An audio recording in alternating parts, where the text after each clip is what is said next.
Greetings to everyone joining us today.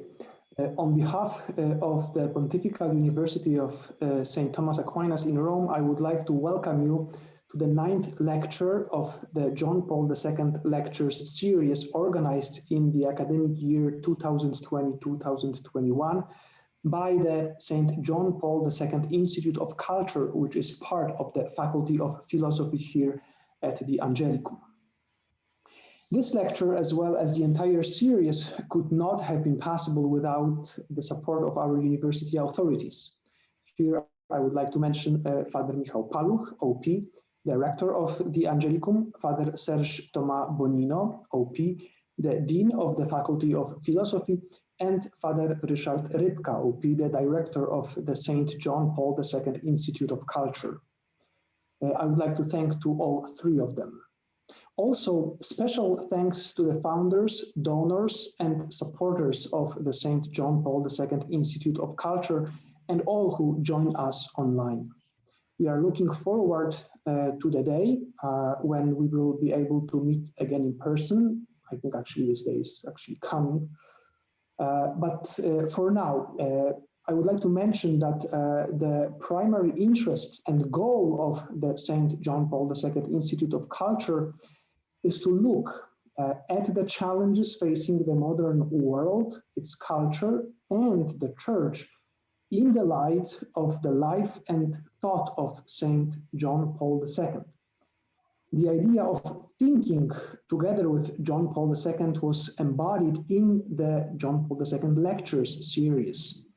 These are monthly lectures delivered by well-known established scholars who strive to revisit the extraordinary contributions of John Paul II and ask the question about their relevance today.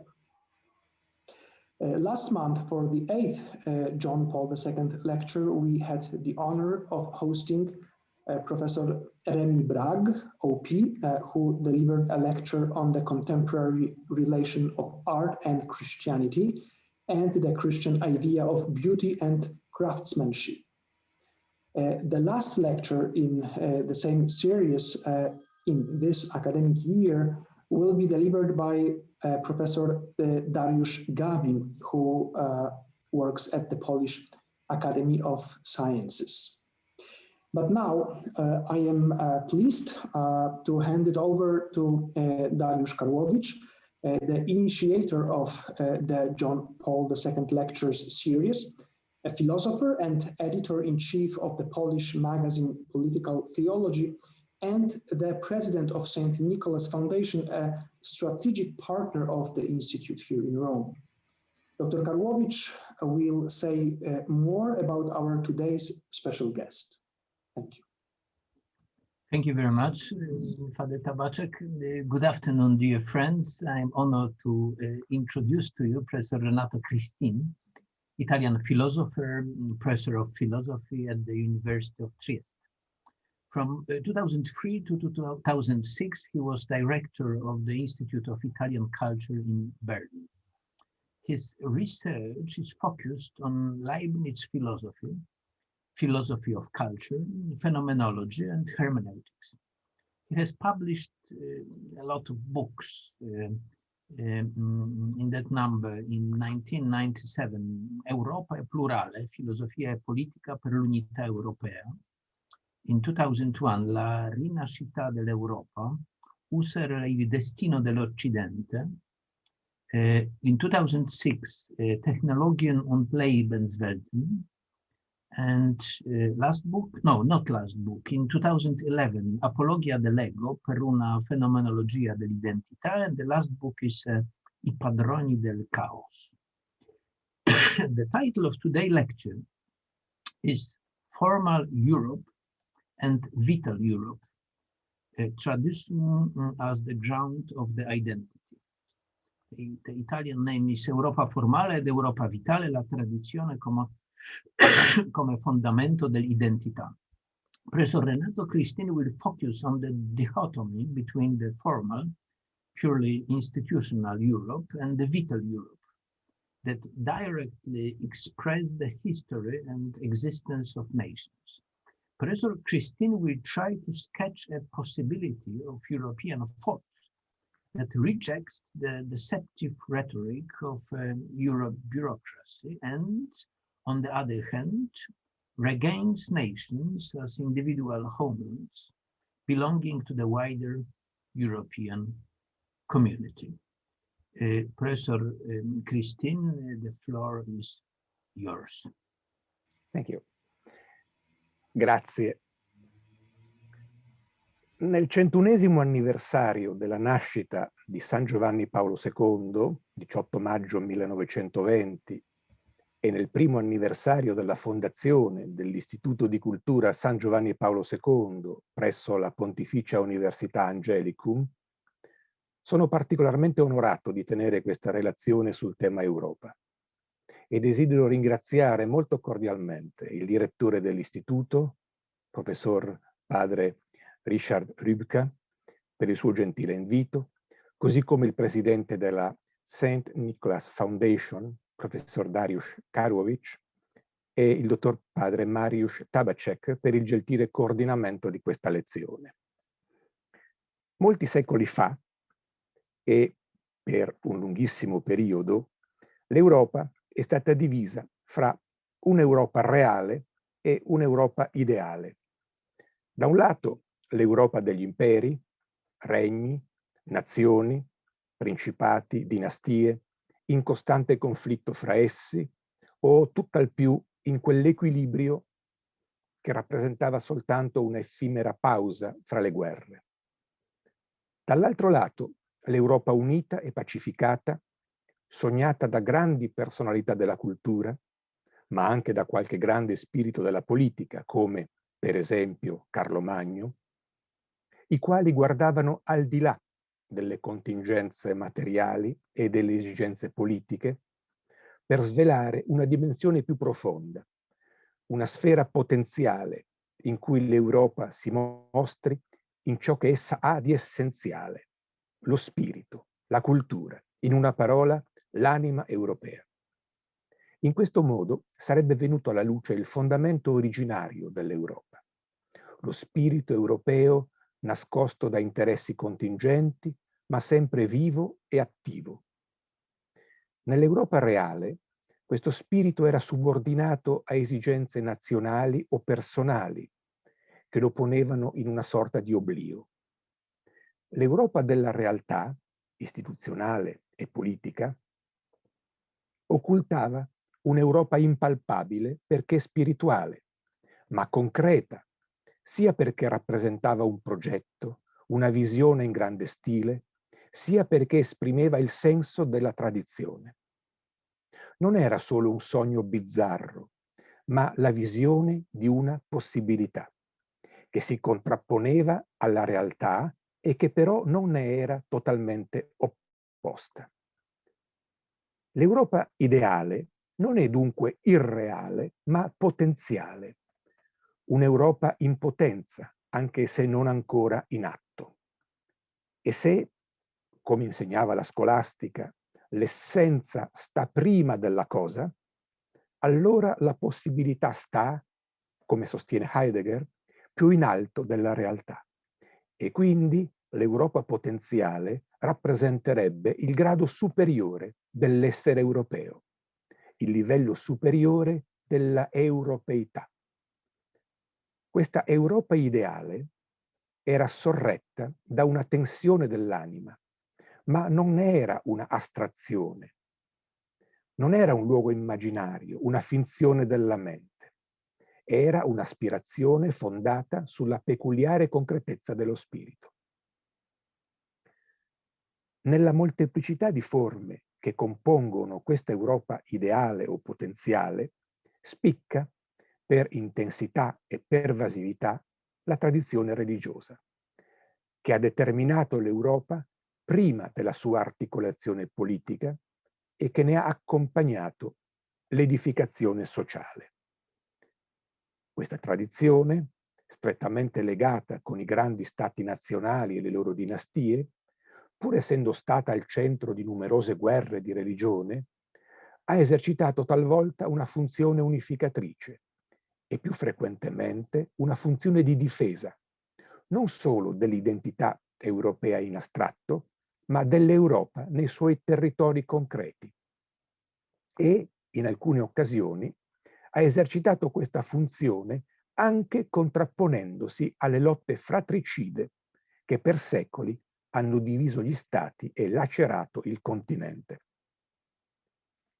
Uno straordinario esempio di questa funzione risale al 1683. L'11 settembre di quell'anno si svolse una battaglia decisiva per il destino dell'Europa.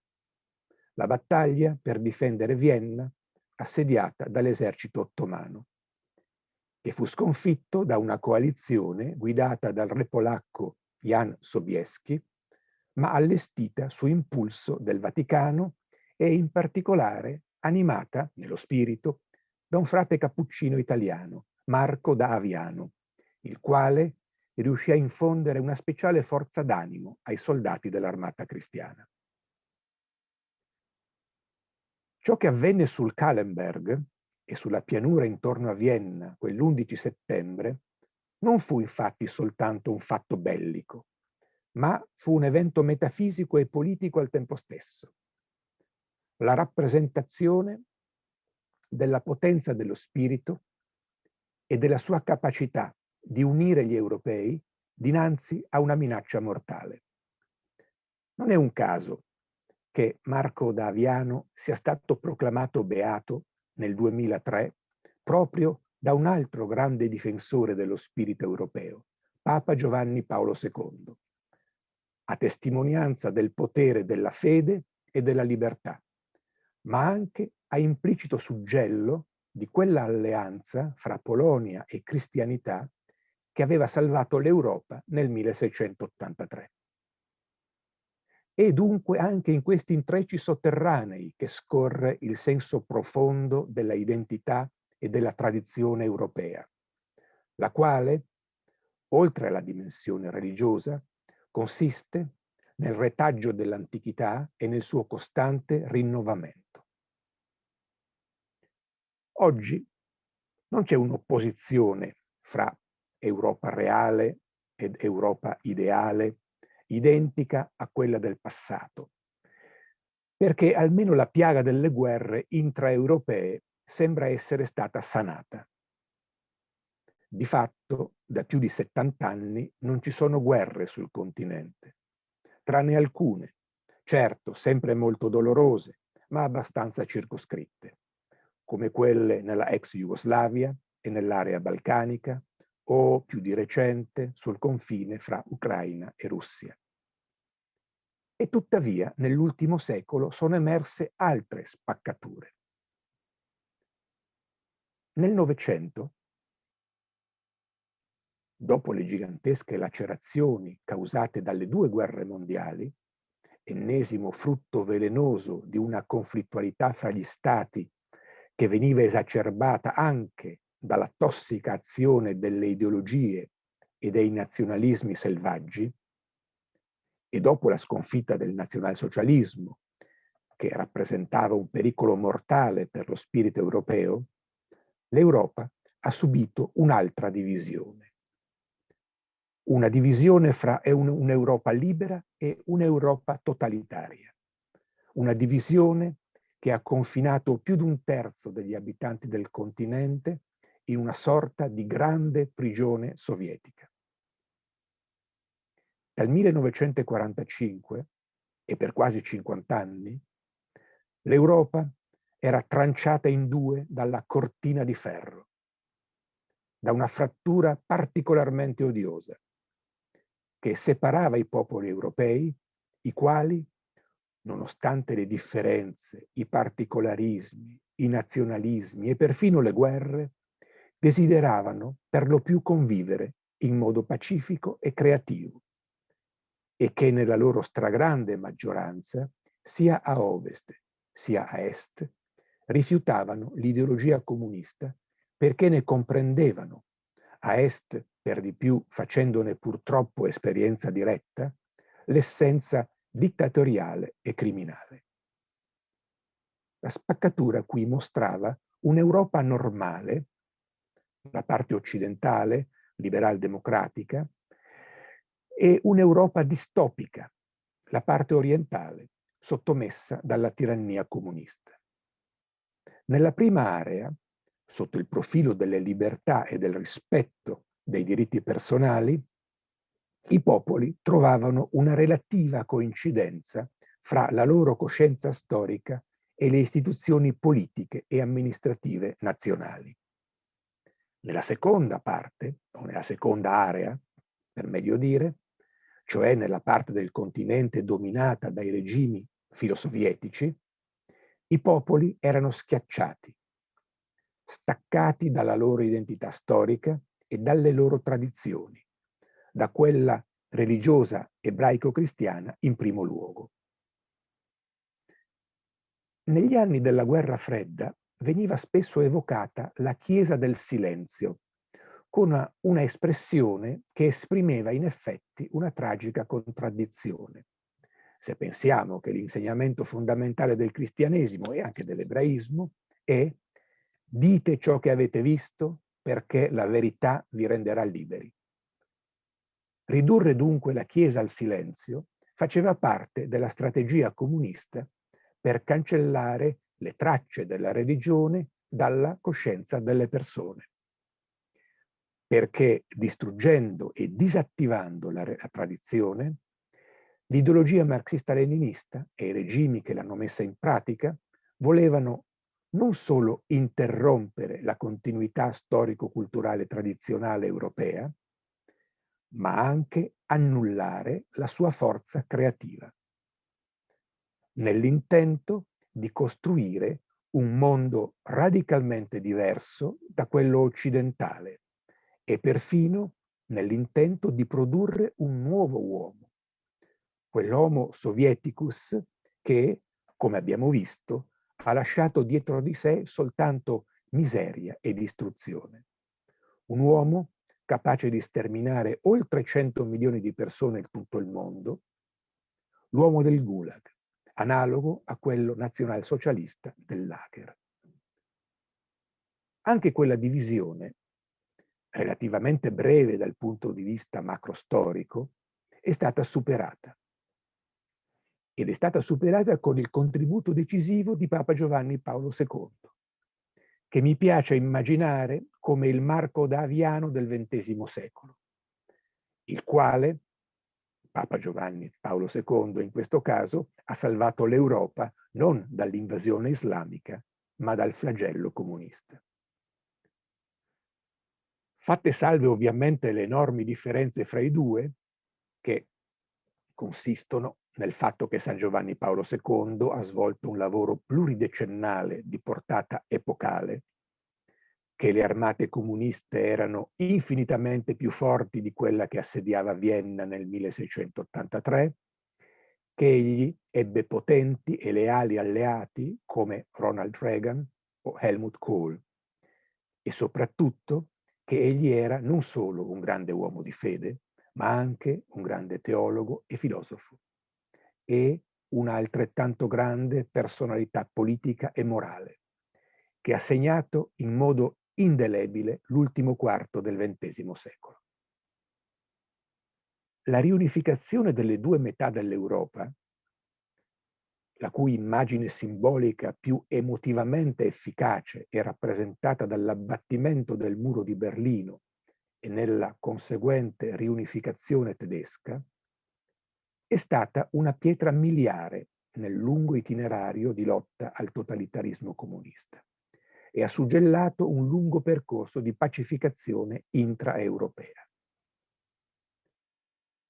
Da quel momento sembrava che il sogno dell'Europa unita potesse diventare realtà, la nuova realtà europea, che conciliasse finalmente non solo la divisione fra Europa libera ed Europa vittima del comunismo, ma anche la divaricazione fra Europa reale ed Europa ideale.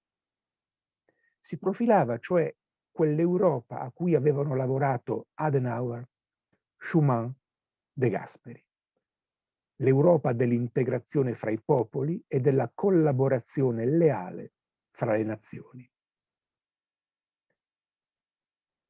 Ora, poiché l'Europa unita è un sogno lungo più di un millennio, l'esigenza di integrazione non è dunque in sé uno slogan della burocrazia o dell'ideologia europeistica, ma deriva da una identità che precede qualsiasi ideologia e che è insopprimibile nonostante la burocrazia e l'ideologia.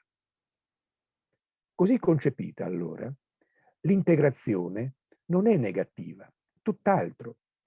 Sarebbe un modo di corrispondere ad una identità di fondo e ad una finalità di orizzonte. A partire dunque dal 1990 c'è stata una grande accelerazione nel processo di integrazione fra gli Stati europei, che ha portato a grandi esiti nell'architettura istituzionale, ma che tuttavia non ha coinvolto, se non in forma occasionale, esteriore ed estemporanea, la sfera spirituale in senso autentico. Questi risultati ingegneristici, per quanto utili sul piano organizzativo ed operativo, sono stati un prodotto tecnico che non è entrato in sintonia e spesso nemmeno in relazione con la dimensione dello spirito, con la tradizione, con il fondamento ontologico della nostra civiltà. Si è così prodotta una terza frattura, quella tra un'Europa formale e un'Europa che definisco vitale, la quale non è meramente ideale, anzi, paradossalmente, è molto più reale di quella istituzionale rappresentata dall'Europa di Bruxelles, perché è l'Europa delle persone in carne ed ossa, delle loro nazioni, della loro tradizione e della loro storia. Si è prodotta dunque una distanza, ma non si tratta solo della distanza fra una casta politico-burocratica e i cittadini, ma anche della scissione tra funzionari che hanno perso il contatto con il senso della storia e, dall'altro lato, persone che, anche inconsciamente, sono eredi e continuatori della tradizione. E come tutte le fratture, anche questa produce dolore. In questo caso produce una sofferenza nell'anima. È infatti nel fondo della coscienza degli europei che si produce sia l'amore per l'Europa vitale, sia il dolore per l'Europa formale, cioè per l'attuale situazione istituzionale europea. Possiamo guardare o non guardare questo dolore, possiamo ascoltarne o meno il lamento, ma la realtà rimane presente ed è incontrovertibile. L'Europa è oggi tragica perché attraversata dal dolore e lacerata nella sua anima. E gli europei stanno, più o meno consapevolmente, ma soprattutto silenziosamente, soffrendo per questa lacerazione. Uno sguardo sull'Europa attuale ci mostra infatti una inquietante divaricazione tra una struttura istituzionale sempre più forte e sempre più chiusa in sé e l'insieme dei popoli che, pur nelle loro molte differenze, hanno formato l'Europa e la sua civiltà nel corso della storia. In mezzo a questi due poli, struttura istituzionale e popoli, ci sono le nazioni, che dovrebbero non solo fungere da ammortizzatore delle tensioni, ma anche tutelare i loro rispettivi popoli e di conseguenza tutti i popoli europei nella loro varietà e nella loro unione. Tuttavia, quelle istituzioni centralistiche e tendenzialmente autocratiche hanno voluto indebolire le nazioni, esautorandole di molte delle loro tradizionali prerogative, aggredendo e delegittimando l'idea stessa di nazione, con il risultato che, da un lato, le nazioni non possono più assolvere alla loro funzione naturale e dall'altro lato la frattura tra le istituzioni eurocomunitarie e i popoli si fa via via sempre più profonda, sempre più grande, con il rischio che diventi insanabile. La fotografia del presente ci rivela dunque una dicotomia tra un'Europa formale, puramente istituzionale, e un'Europa vitale che esprime in modo diretto la storia e l'esistenza dei popoli.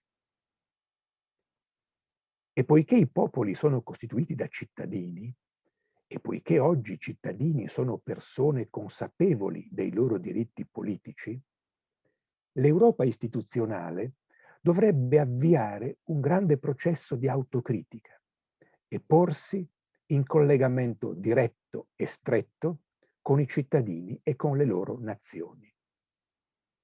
Infatti, se non si interviene subito e con decisione, questa frattura è destinata ad allargarsi, provocando un ulteriore disorientamento negli europei, con due conseguenze, entrambe catastrofiche. Da un lato, il definitivo arroccamento dell'Europa istituzionale nella torre d'avorio burocratica e politica. Dall'altro lato, la reazione smodata dei popoli che rifiuteranno l'Europa come entità politica e si rifugieranno in eccessi nazionalistici, entrambe conseguenze catastrofiche che vorremmo tutti evitare.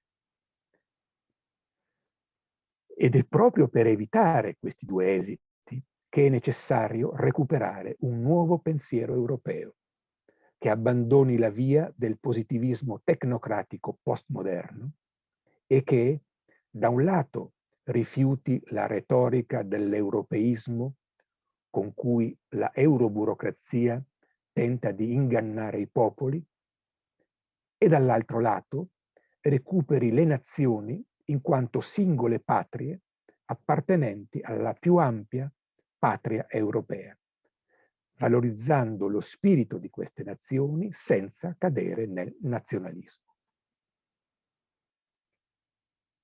Solo così può risorgere nella coscienza dei cittadini il senso di appartenenza europea e solo così può conservarsi e rafforzarsi l'identità dell'Europa come unione della identità dei suoi popoli. L'Europa unita è un sogno antico che non deve però diventare un incubo contemporaneo. Un sogno nobile che deve concretizzarsi in una realtà altrettanto nobile, per restare all'altezza sia della tradizione sia delle sfide dell'epoca attuale.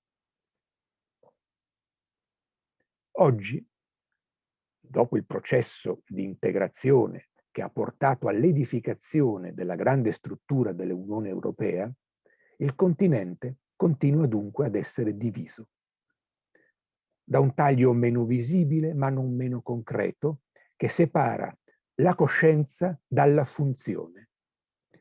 Da un lato abbiamo la coscienza di essere europei e dall'altro la funzione di amministrare gli europei. Nella coscienza degli europei c'è l'Europa, ma non gli apparati amministrativi dell'Unione Europea. Mi spiego.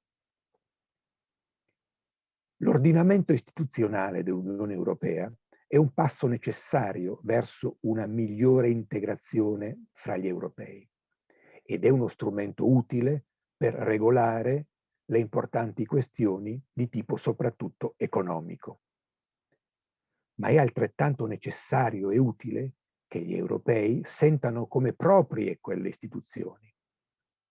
E a questo fine non serve né la demagogia, cioè la vuota retorica europeistica, né l'imposizione, cioè la maniacale rete normativa con cui viene catalogato e imbrigliato ogni aspetto della vita concreta dei cittadini.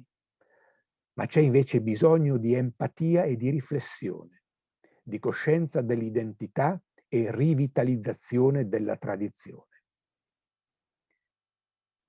L'Europa formale è distante, infatti, dal sentimento dei cittadini perché è distante dalla loro identità, che non è espressa dal passaporto europeo, né dal diritto di voto alle elezioni per il Parlamento europeo, ma che è racchiusa nei simboli e nelle pratiche della tradizione, in quella coscienza sedimentata che è la cultura, intesa non come erudizione, bensì come esistenza ed esperienza storica.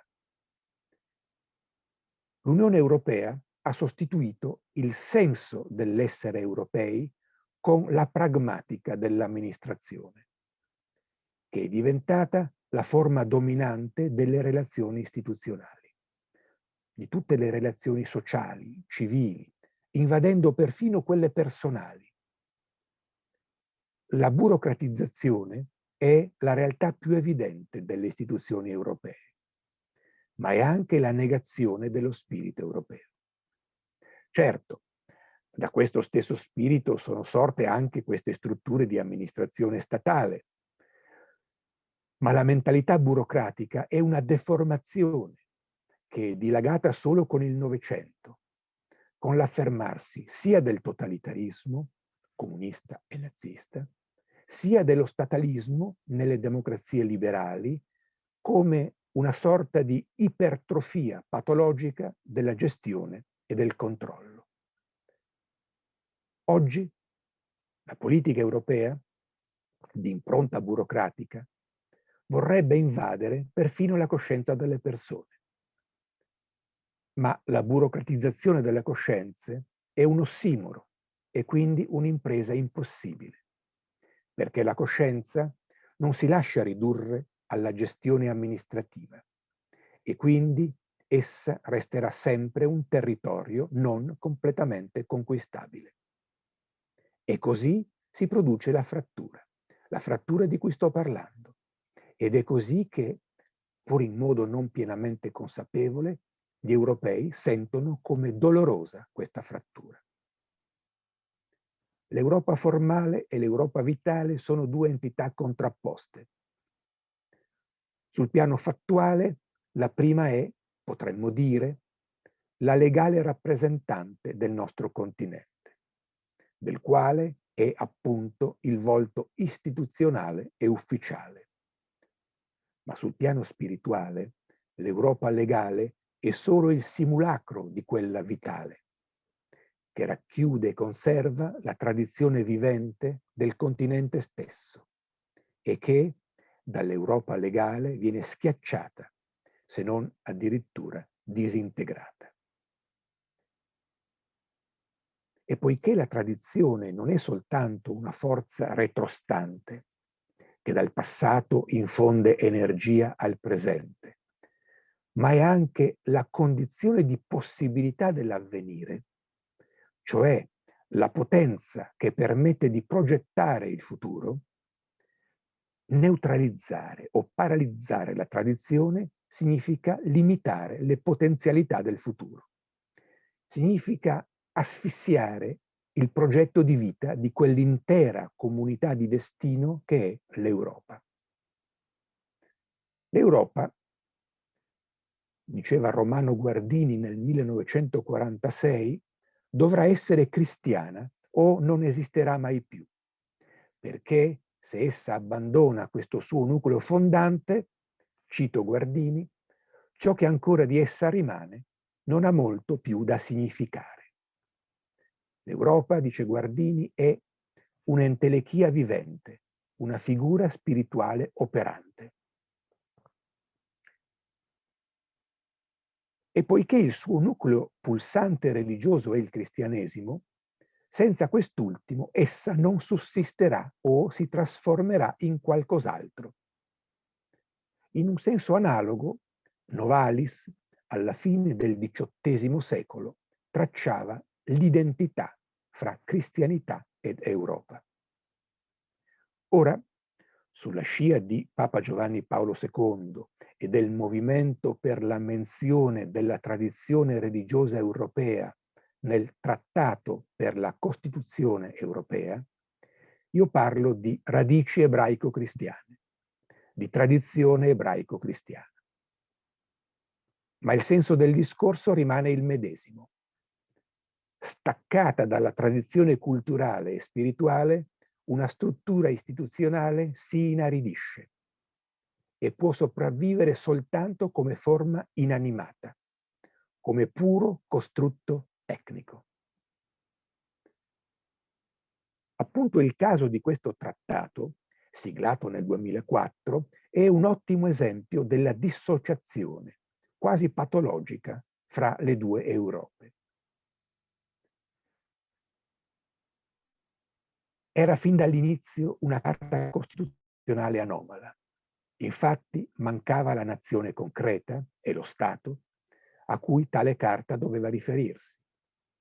Non si trattava solo di una carenza politica, ma anche di un deficit istituzionale, di una separazione tra cittadini e istituzioni, di uno scarso coinvolgimento della società nelle decisioni della politica e perciò della latenza del presupposto essenziale per la creazione di una Costituzione, ossia della volontà popolare. Una Costituzione, infatti, deve radicarsi nella tradizione di un popolo e nella storia di una nazione, perché la Costituzione, intesa come politeia e come carta fondamentale, è l'espressione dell'identità storica e ontologica di un popolo, come dimostrano le prime parole della Costituzione degli Stati Uniti d'America. We the people. Ma per sgombrare il campo da un possibile equivoco, specifico subito che la mia teoria, e quindi il mio utilizzo del concetto di popolo, non ha assolutamente nulla a che fare con il populismo, che considero invece un'ideologia negativa, che blandisce il popolo, lo inganna e lo utilizza per scopi che sono estranei ai suoi interessi concreti e materiali, storici e spirituali. Se dunque una Costituzione viene redatta a partire da una rottura con la tradizione di un popolo, come è accaduto per esempio nel Novecento con le costituzioni di molti paesi europei e non solo europei, dopo la loro caduta nella sfera di influenza sovietica, quella Costituzione, per quanto legale poiché sancita da un organismo legislativo, sarà illegittima dal punto di vista dello spirito di quel popolo, dal punto di vista cioè della storia e dell'identità nazionale. Prescindere da questa identità, o addirittura andare contro di essa, significa fare violenza alla storia e alla sovranità di un popolo. Ora, sovranismo è un concetto riempibile a seconda delle prospettive e delle convenienze, e quindi è un concetto ambiguo, che rischia di sfociare nel nazionalismo, come per esempio l'idea del Grossraum tedesco, con la quale il nazismo ha invaso mezzo continente, o, paradossalmente, perfino nel comunismo. Come esempio, si pensi infatti alla retorica sovranista con cui l'ideologia comunista ha soggiogato Cuba. Ma se si coniuga questo concetto con l'idea della Costituzione, se lo si pensa cioè in termini fondativi di rispetto costituzionale dell'identità di una nazione, senza che con ciò venga meno il rispetto per l'identità delle altre nazioni, ecco che il sovranismo costituzionale diventa una buona premessa per elaborare un pensiero dell'identità nazionale nel contesto dell'integrazione europea. Quello che io chiamo sovranismo costituzionale si differenzia dal patriottismo costituzionale teorizzato da Jürgen Habermas, che emargina l'idea di nazione in favore di un'idea di patria sovrastrutturale.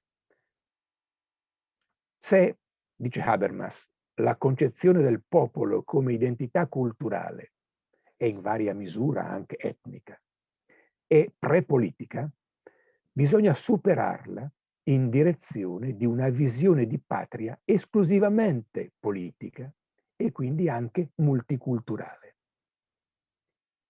Ciò che da questa, come da altre teorie analoghe, resta fuori quadro è non solo il concetto di popolo, ma anche quello di nazione e quello di sovranità, che verrebbero assorbiti da un universalismo che svuota di senso il concetto di identità e formalizza l'idea di Costituzione. Esattamente come ha fatto quella maggioranza anomala fra Partito Popolare Europeo e Partito Socialista Europeo che ha stilato il Trattato per la Costituzione Europea. Il formalismo delle norme che ha schiacciato la vitalità dei popoli. Il sovranazionalismo istituzionale che vuole cancellare le sovranità nazionali. Molto si potrebbe dire per confutare la validità della tesi sovranazionalistica praticata dall'Unione Europea, ma scelgo qui di dare voce a Papa Giovanni Paolo II, che nel suo discorso del 1980 all'Assemblea Generale dell'UNESCO pronunciò un'appassionata difesa dell'idea di nazione e di sovranità. Una lunga citazione. Io sono figlio di una nazione che ha vissuto le più grandi esperienze della storia, che i suoi vicini hanno condannato a morte a più riprese, ma che è sopravvissuta e che è rimasta se stessa. Essa ha conservato la sua identità e ha conservato, nonostante le spartizioni e le occupazioni straniere, la sua sovranità nazionale, non appoggiandosi sulle risorse della forza fisica, ma unicamente appoggiandosi sulla sua cultura. Questa cultura si è rivelata, all'occorrenza, di una potenza più grande di tutte le altre forze. Quello che io dico qui in ordine al diritto della nazione, al fondamento della sua cultura e del suo avvenire, non è eco di alcun nazionalismo, ma si tratta sempre di un elemento stabile dell'esperienza umana e delle prospettive umane dello sviluppo dell'uomo. Esiste una sovranità fondamentale della società che si manifesta nella cultura della nazione. Si tratta della sovranità per la quale,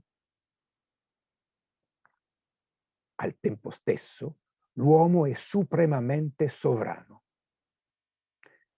In nome del primato delle realtà culturali del luogo, delle comunità umane, dei popoli e delle nazioni, vi dico: vigilate con tutti i mezzi a vostra disposizione su questa sovranità fondamentale che possiede ogni nazione in virtù della sua propria cultura. Proteggetela come la pupilla dei vostri occhi per l'avvenire della grande famiglia umana. Proteggetela. Non permettete che questa sovranità fondamentale diventi la preda di qualche interesse politico o economico. Non permettete che diventi vittima dei totalitarismi, degli imperialismi o delle egemonie, per i quali l'uomo non conta che come oggetto di dominazione e non come soggetto della sua propria esistenza umana. Per essi, anche la nazione, la loro propria nazione o le altre, conta solo come oggetto di dominazione e come esca di interessi diversi e non come soggetto.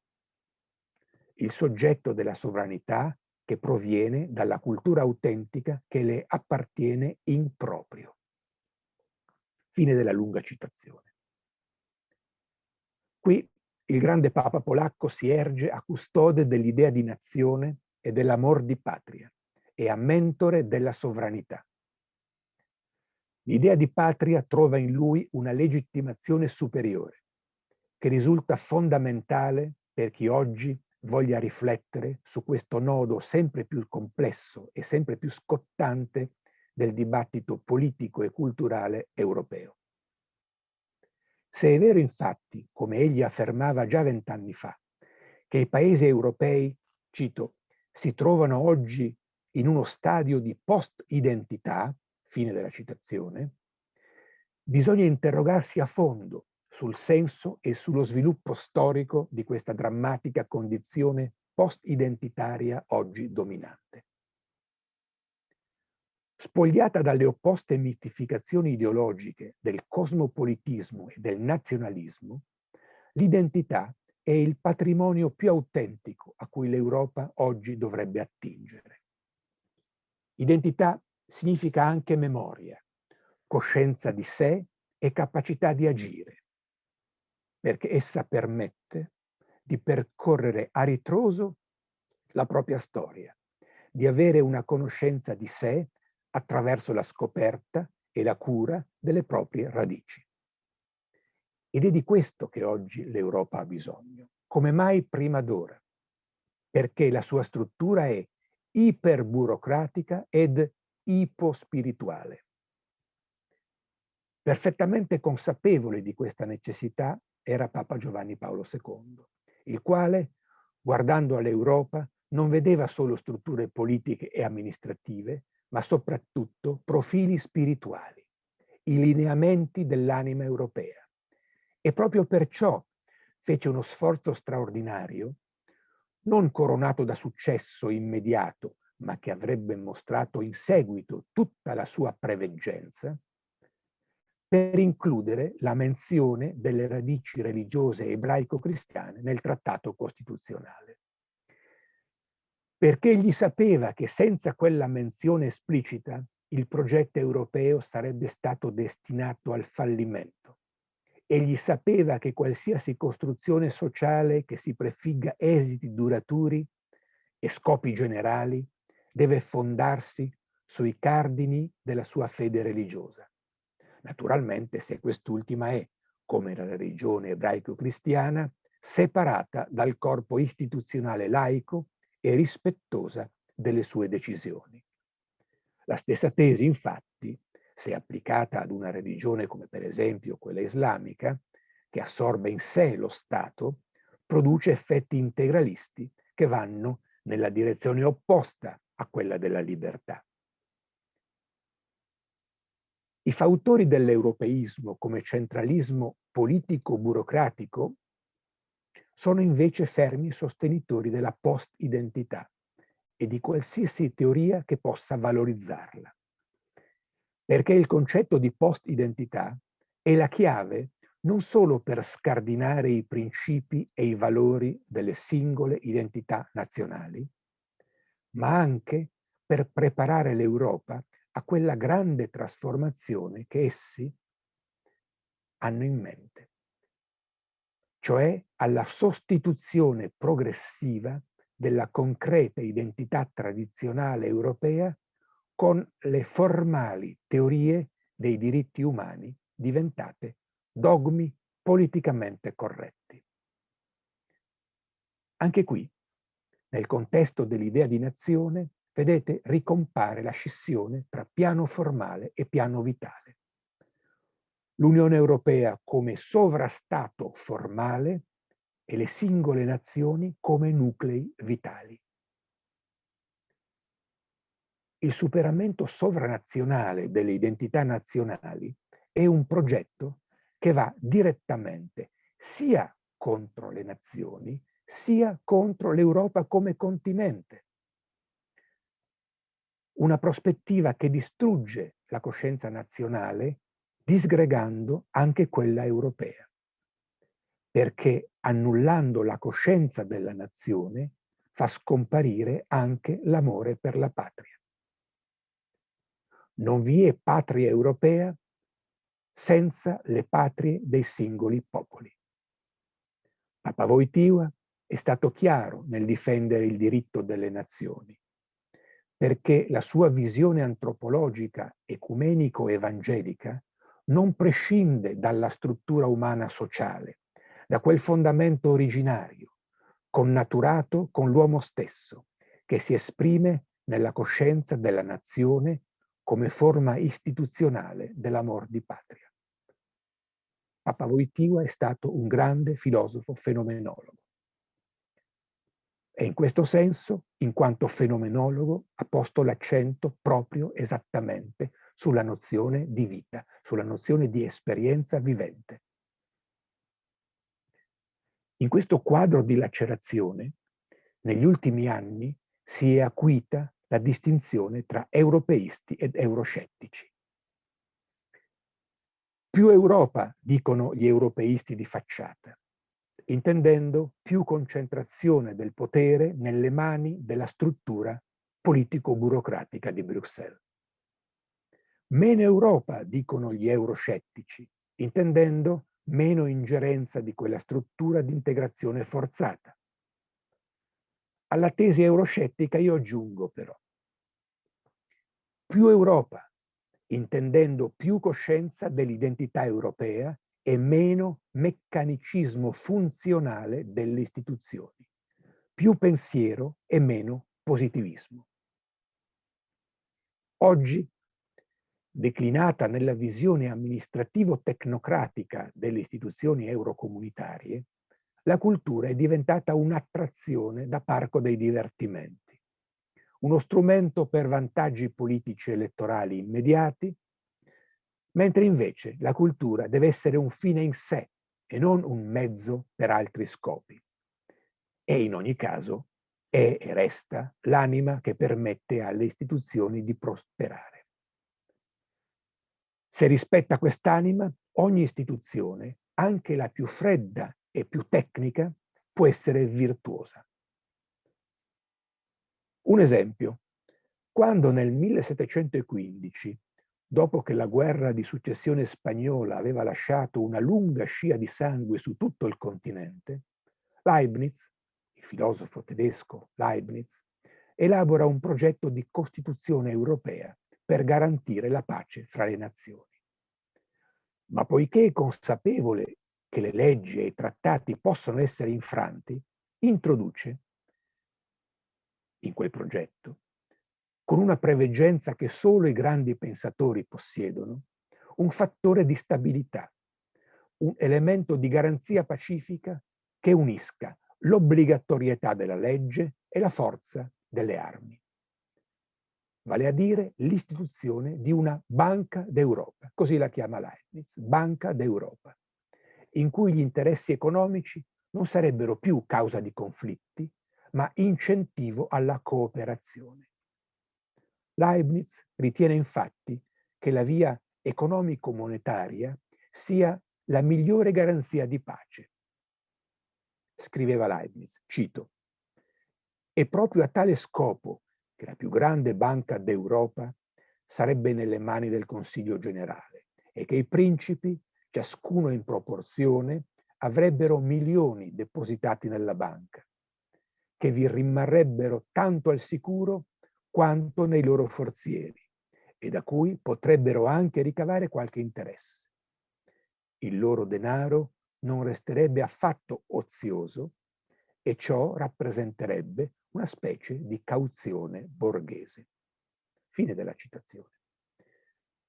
Leibniz conosce la slealtà dei monarchi e la loro propensione a non rispettare i patti e vuole limitare questo rischio. Di qui la necessità di ridare dignità alla fede e alla morale e di creare vincoli forti come quelli economici, senza però ridurre la vita di un insieme di popoli ad un semplice contratto finanziario. Su tutto, infatti, deve ergersi la vita della coscienza, la vita dello spirito, l'unica forza che non si esaurisce mai e che, in virtù della libertà che la ispira, è la fonte di ogni autentica creazione umana. Questa era la Banca Europea di Leibniz, Questa potrebbe essere la Banca Centrale Europea oggi. La retorica europeista attuale proclama meno nazioni, più Europa, compromettendo così l'unica possibilità che resta all'Unione Europea per continuare a sussistere, cioè la libera volontà delle nazioni che decidono di unirsi e agire insieme. Probabilmente questa ostinazione antinazionale è non solo motivata da un disegno autoritario e nei limiti del burocratismo totalizzante, ma è anche frutto di una desolante e imbarazzante ignoranza, di una drammatica incapacità di comprensione storico-concettuale. Infatti, l'ideologia europeistica non si rende conto che distruggendo lo spirito nazionale, essa sta così anche eliminando l'unico efficace antidoto contro il nazionalismo inteso come suprematismo nazionale. Detto ciò, io penso che non si debba assolutamente distruggere l'Unione Europea, perché così facendo si rischia di lasciare spazio a forze brutali e a pulsioni grette, come pure a interventi esterni. Non ultimo il rischio che si consolidi l'integralismo islamico. Uno scenario balcanico in questo senso è la realtà più probabile per un'Europa smantellata senza che si sia preparata un'alternativa realistica, effettiva ed efficace. Infatti, se la via burocratista, accentratrice e creatrice di caos, ha già portato a un'Europa senza identità, la via totalmente anti-unionista, ovvero disgregazionista, senza mediazioni, rischia di condurre a un'identità senza Europa. La prima strada va rigettata completamente, quella cioè dell'Europa senza identità. La seconda va emendata e perfezionata in vista di un assetto superiore, finalmente europeo e non meramente europeista. Ora, se gli amici autentici dell'idea di Europa unita, dovunque si trovino, incominciassero a dare ascolto a quelle voci che il politically correct boccia come sovraniste, isolazioniste e xenofobe, cioè agli appelli di chi vuole essere europeo senza diventare fantoccio delle istituzioni e senza cadere preda di quell'ideologismo europeistico, cioè gli appelli di quei popoli e di quelle nazioni che vogliono l'Europa senza perdere se stessi, forse avremmo meno Europa abusiva e più Europa autentica. Ma proprio perciò l'Europa autentica non può essere compresa, né tantomeno edificata, con quel pensiero postmodernista, decostruzionista e positivistico che insieme ai precetti del politicamente corretto forma il paradigma dominante anche nelle questioni europee. Infatti tutto nelle procedure dell'Unione Europea è positivistico, postmodernizzato e postmodernizzante, in forma talmente inconscia, interiorizzata e automatica da influenzare e determinare qualsiasi atteggiamento, analisi, deliberazione e atto. L'Unione Europea è un agglomerato di 27 nazioni che coesistono nel quadro istituzionale di una struttura burocratica formalmente rappresentativa, ma sostanzialmente senza contatto con i cittadini. In questo spazio si è imposta un'ideologia che ha cancellato il senso di nazione e identità nazionale. Non vale più alcuna identità, ma solo la procedura. Alcuna responsabilità storica, ma solo l'opportunità contingente. Precisamente come vuole il decostruzionismo, il pensiero decostruzionista. Tutto deve essere rimescolato e confuso, privato di identità e svuotato di senso, per consentire alla nuova sofistica europea di condurre indisturbata il proprio gioco. Questa nuova classe di amministratori e burocrati costituisce, come afferma Shmuel Trigano, l'esempio stesso della nuova elite postmodernista.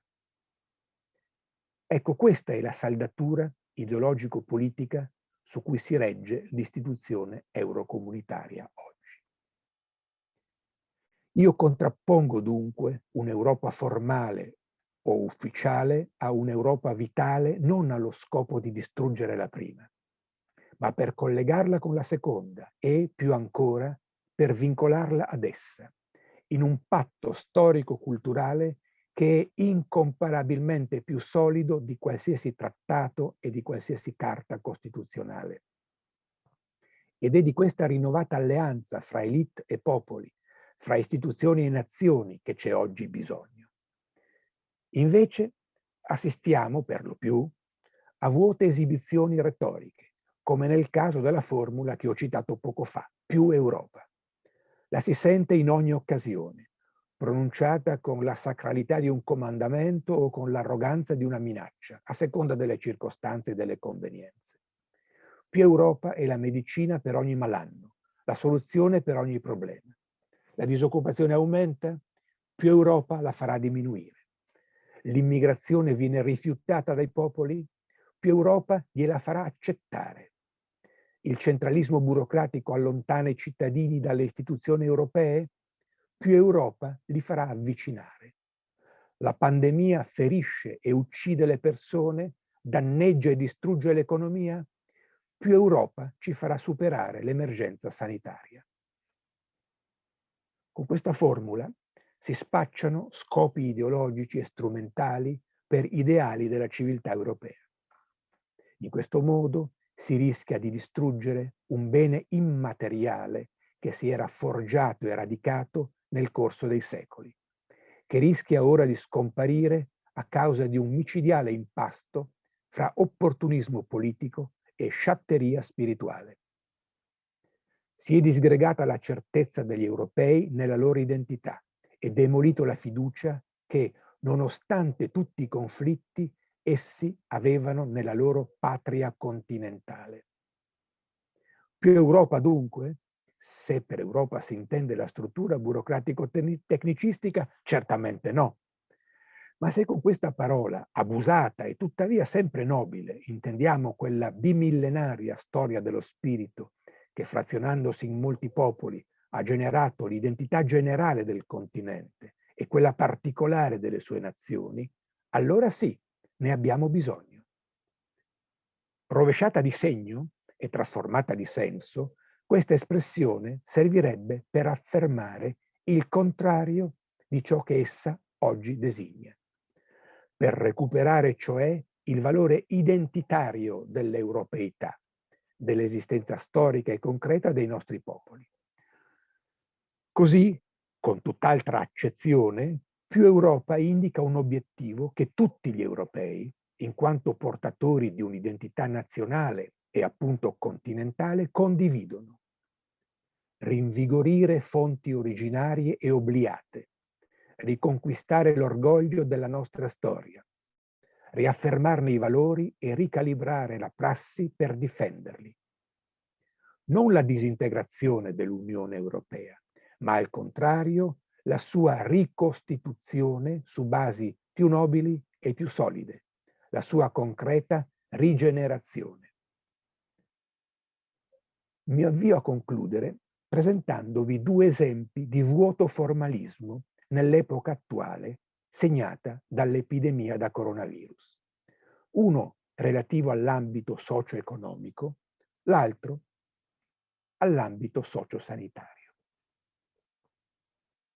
Da quando è scoppiata la pandemia, ciarlatani, negazionisti, complottisti di ogni orientamento culturale e di ogni colore politico si sono scatenati nel denunciare fantomatiche e non ben definite cospirazioni che sarebbero state alla base dell'epidemia causata dal virus cinese. Farneticazioni rese possibili dalla scomparsa del criterio di autorevolezza, che non è mera autorità. che deriva dal valore di una tesi, un'autorevolezza cioè che deriva dal valore di una teoria o di un principio, e farneticazioni diffuse dalla capillarità dei social media. Abbiamo assistito a una logorrea collettiva, frutto non solo di ignoranza, ma anche di supponenza, che ha intossicato l'opinione pubblica e ha inquinato i rapporti fra le persone e fra i gruppi sociali, producendo una destabilizzazione psicologica e un disorientamento politico a cui non sarà facile porre rimedio. In questa situazione anche gli scienziati hanno contribuito ad accrescere il caos, parlando senza sosta, spesso fuori luogo e in modo contraddittorio. Dall'altro lato, a questo effetto di dequalificazione del pensiero e del linguaggio si affiancano distorsioni e manipolazioni sul piano della teoria economica e sociale. Ne è un esempio il World Economic Forum, con sede al centro dell'Europa e strettamente legato alle istituzioni di Bruxelles, che ha elaborato l'idea del Great Reset, un progetto tecnicistico per adattare il sistema produttivo globale non a reali ed effettivi esigenze dei popoli, ma per plasmarlo in base a visioni ideologiche. Il Great Reset riunisce e rinnova i due filoni ideologici della sinistra ottocentesca, congiungendoli con l'ambito finanziario più selvaggio, che, detto fra parentesi, non corrisponde al capitalismo autentico, ma ne è solo una forma degenerata, e formando un inquietante ibrido teorico e pratico. Sul tavolo di questa nuova finanza barbara e ottusa, infatti, l'ombra del socialismo utopistico si unisce allo spettro del comunismo marxista, ed entrambi si intrecciano con schemi mentali e operativi tipici della tecnocrazia contemporanea e usati dai global players dei media e dell'informatica, della robotica e dell'intelligenza artificiale. Nella sua essenza, questo nuovo progetto globale tecnocratico è un potente alleato dell'Europa formale, ma è un acerrimo nemico dell'Europa vitale, perché, esattamente come il socialcomunismo, anch'esso vuole sopprimere la tradizione e colpire in particolare la religione occidentale. Qui il cristianesimo verrebbe ridotto a un manuale di sopravvivenza civile e la Chiesa, sia cattolica sia protestante, ha una organizzazione di sostegno sociale, espungendo la sua dimensione fondamentale, che consiste invece nella predicazione e nella trascendenza. L'ebraismo viene tollerato come paravento per scudarsi dall'accusa di antisemitismo, ma viene aggredito con le critiche e il boicottaggio allo Stato di Israele, che testimoniano il fatto che l'antisionismo è una forma di antisemitismo. Qui, fra parentesi, segnalo che questo tipo di attacco a Israele è simmetricamente analogo a quello che i vari gruppi complottisti di estrema destra e di estrema sinistra sferrano contro il mondo ebraico internazionale, ritenuto al vertice di un complotto, di cui anche il Great Reset farebbe parte, per instaurare un nuovo ordine mondiale. Come si vede, il caos mentale che circola in tutte queste pseudo-teorie è talmente grande che non merita ulteriori approfondimenti. Accanto a questa riesumazione sociale comunista e anti-religiosa, anti-ebraico-cristiana, il Great Reset ha inscenato una colossale e insopportabile farsa tecnocratica, guidata dalle sedicenti elite globali che sono custodi del politicamente corretto e quindi fiancheggiatori della sinistra mondiale, le quali ci imboniscono dicendo sostanzialmente: solo le macchine possono salvare l'umanità e perciò dobbiamo affidarci completamente alla tecnica, o meglio alla tecnoscienza.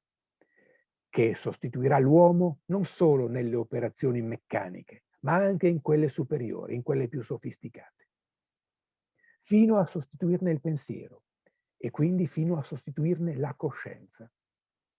Dal postmoderno al postumano il passo è breve.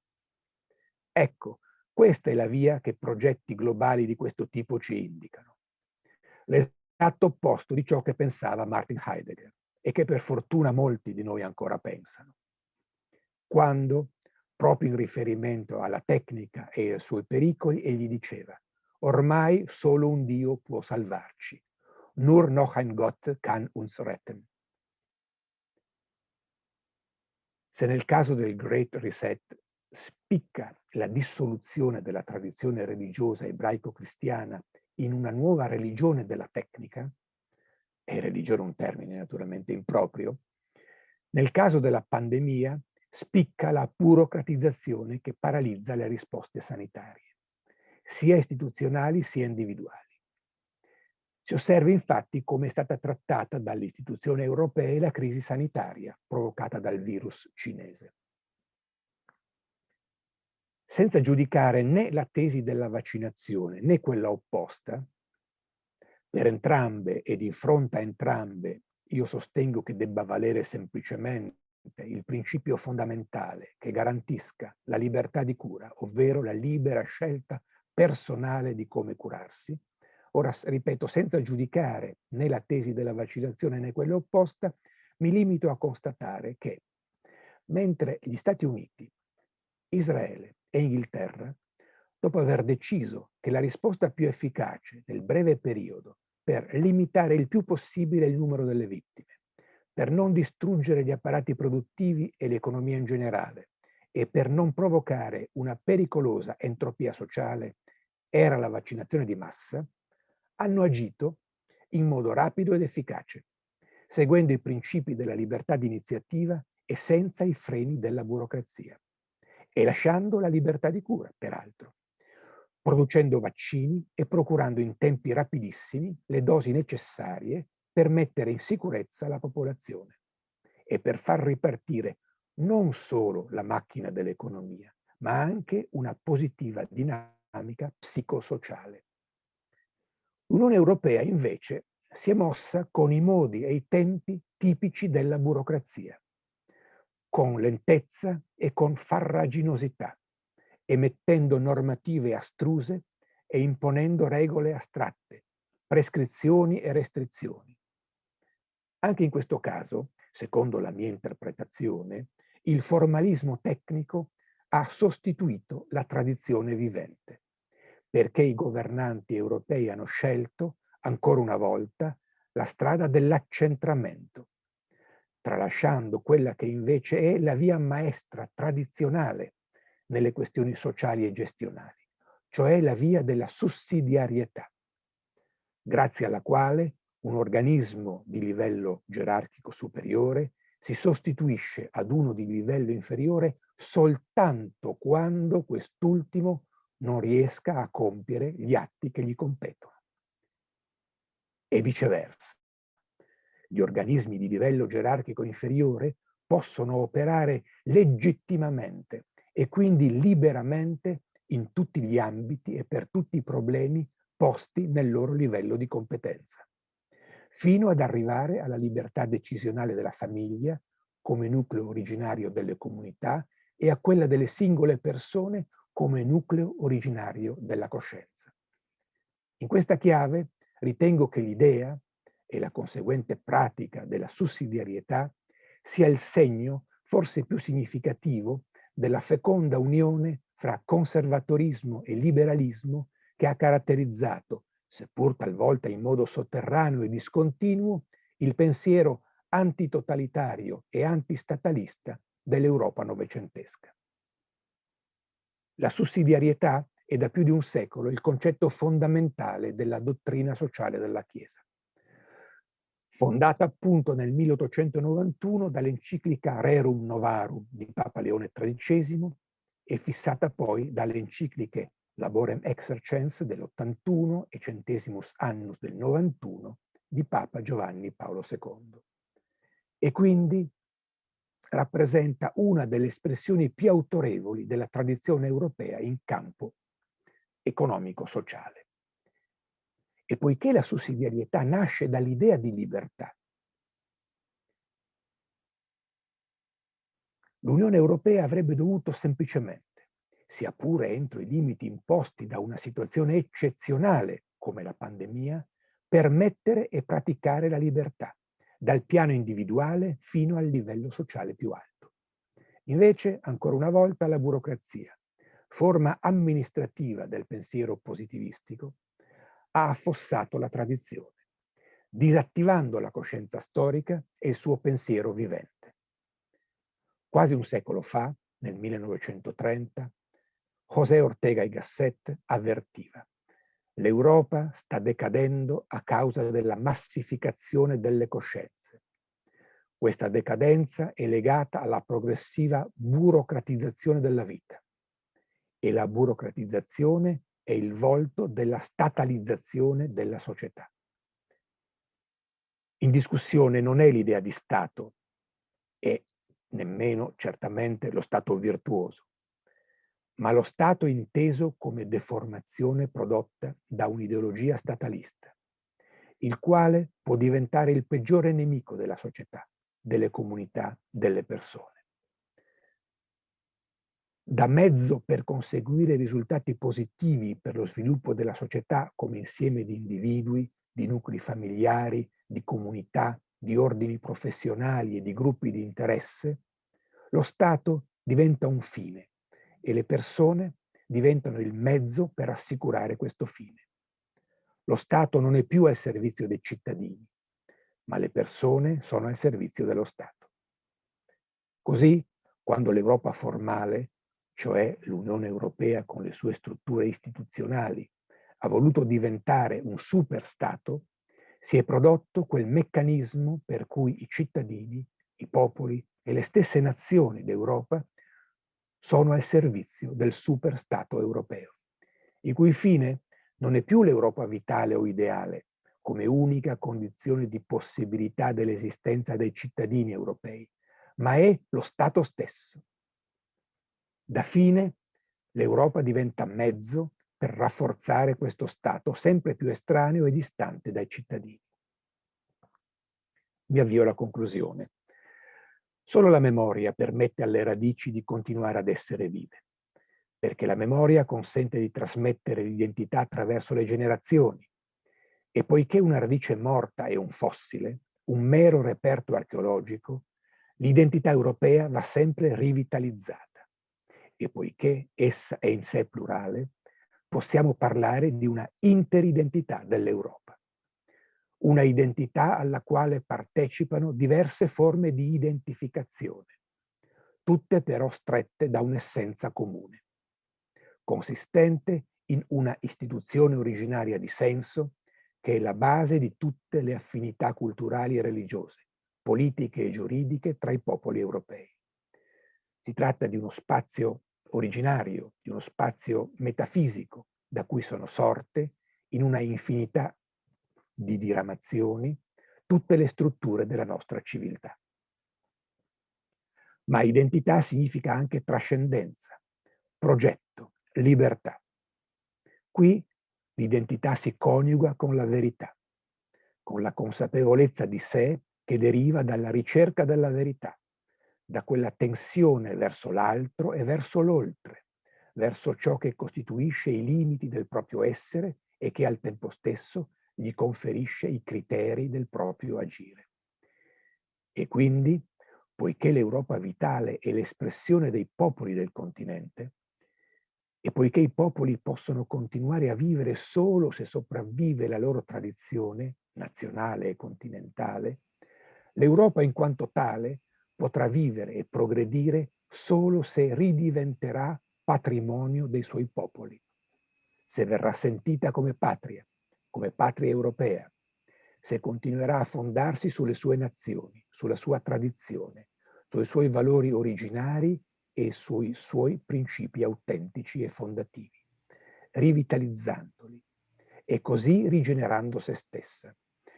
Altrimenti l'Europa potrà solo continuare a formalizzarsi, fino a diventare la mummia di se stessa o, nel migliore dei casi, il museo di una tradizione che ha cessato di vivere.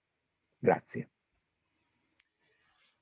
Thank you very much, Professor. Your lecture showed very precisely what the idea of JP2 lecture is about. Thinking along with John Paul II, be inspired by his life and thoughts, but apply that his idea to our contemporary problems and to our contemporary world. Thank you very much for that. Thank you very much for this wide-ranging landscape of European history. I'm very grateful for the explanation of how much different content there is behind the name of Europe. Today we often talk about Europe. The professor made us realize how often we talk about completely different phenomenon. Thank you very much also for so deeply interpretation of today spiritual and political tensions, which are penetrating our dream of Europe and our European reality. What I find particularly interesting in your lecture is that today's dispute concerns mainly different vision of an ideal Europe. The main difference is created by different opinion on the nature, meaning, and future of sovereignty and the tradition of nations making up the common Europe. Thank you very much for that, dear professor.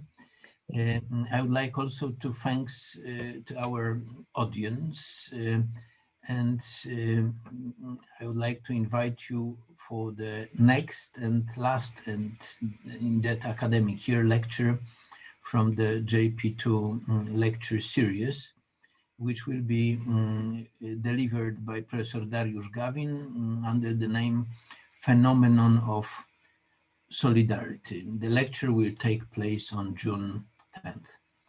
Thank you very much again. Grazie. I hope. Grazie, Professor Karlovic. Grazie tanto, Professore, and I hope we can see soon. Goodbye. Thank you very much. Sure.